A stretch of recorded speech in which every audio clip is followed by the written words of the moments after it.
Hi there, this is Grumpy Opinions. Let's get on with the show.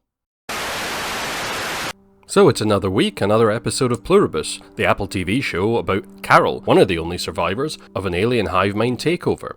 Currently, this is up to episode 6, which is 2/3 of the way through season 1. What's going to happen this week? Well, last week, Carol found something that shocked her. A foodstuff that could be something quite unpleasant.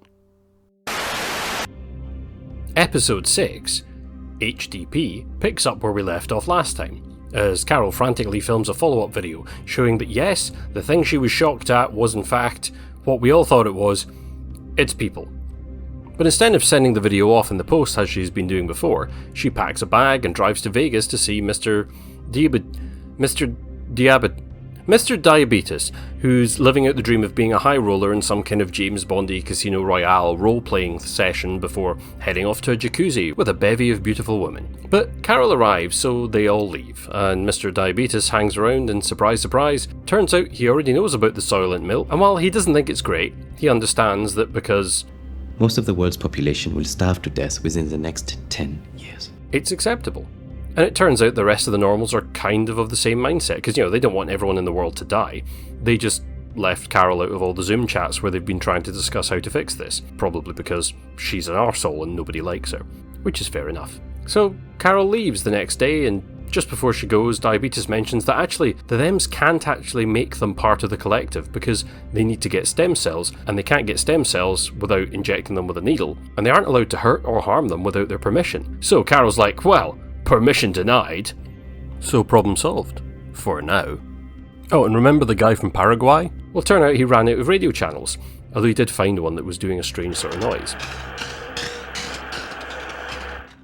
But then he gets Carol's video delivered, and just like I predicted, he decides he's going to go and speak to her, so he gets an old car going and sets off on a road trip.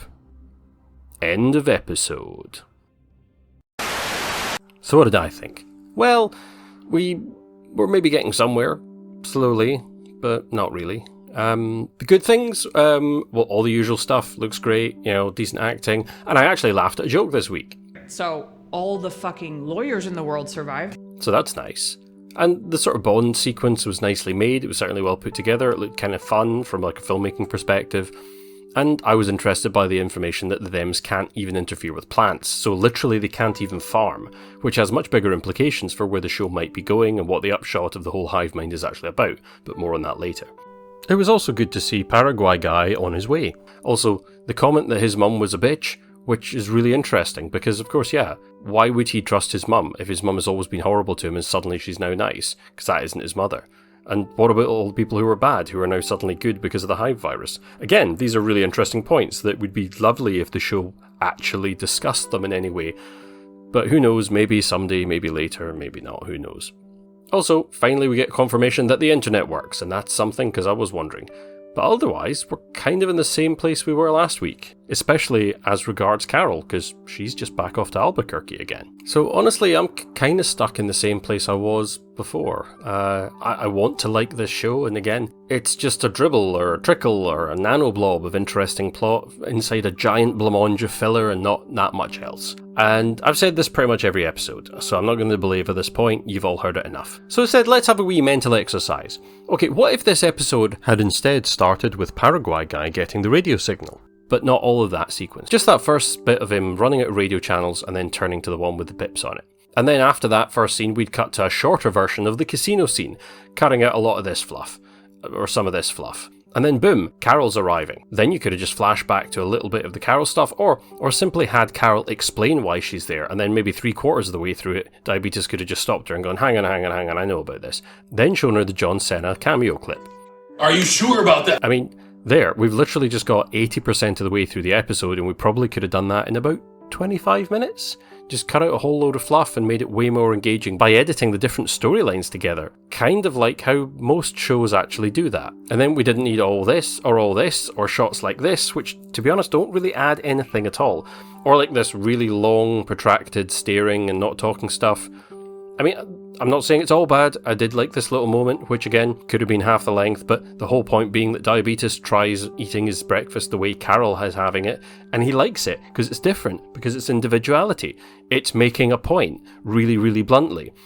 And my point is that I keep seeing the arguments, and a few in my comments, thanks very much for those, please keep chatting away to me, but the comments about how the slow storytelling is actually good, and that I'm wrong for not enjoying it, and that actually I should just put up with it and have faith in Vince Gilligan because he's a genius, and that it will all make sense by the end, and will be amazing somehow due to some unspecified thing that will probably turn up in the last couple of episodes, which will suddenly make everything make sense, and will make all this time that's been spent worth it.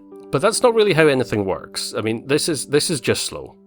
It's just slow. Deliberately slow in a way that doesn't add anything to the plot or the information, it just adds time. There's almost nothing in any of these really, really long scenes that was necessary or that added anything to it. It's padding, it's filler, it's fluff. And that's why I've been saying since the first 2 episodes, you really could have cut most of this and this could have been like a half-hour episode show. I just don't like having my time wasted. So where does that leave us? Well, we're now 6 out of 9 episodes through the season, and we're not really any closer to there being a central hook for the show beyond the basic premise. And I'm not saying it's doing nothing. What I'm saying is it's not doing a lot.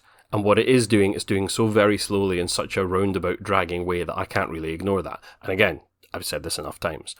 There are interesting ideas, and the show abounds with interesting ideas that it's not really doing a lot with. And that's maybe part of the game plan, because it's maybe to add some stuff back in later on, or maybe it's just making the audience hype over what might be coming down the line without actually having to do anything about it.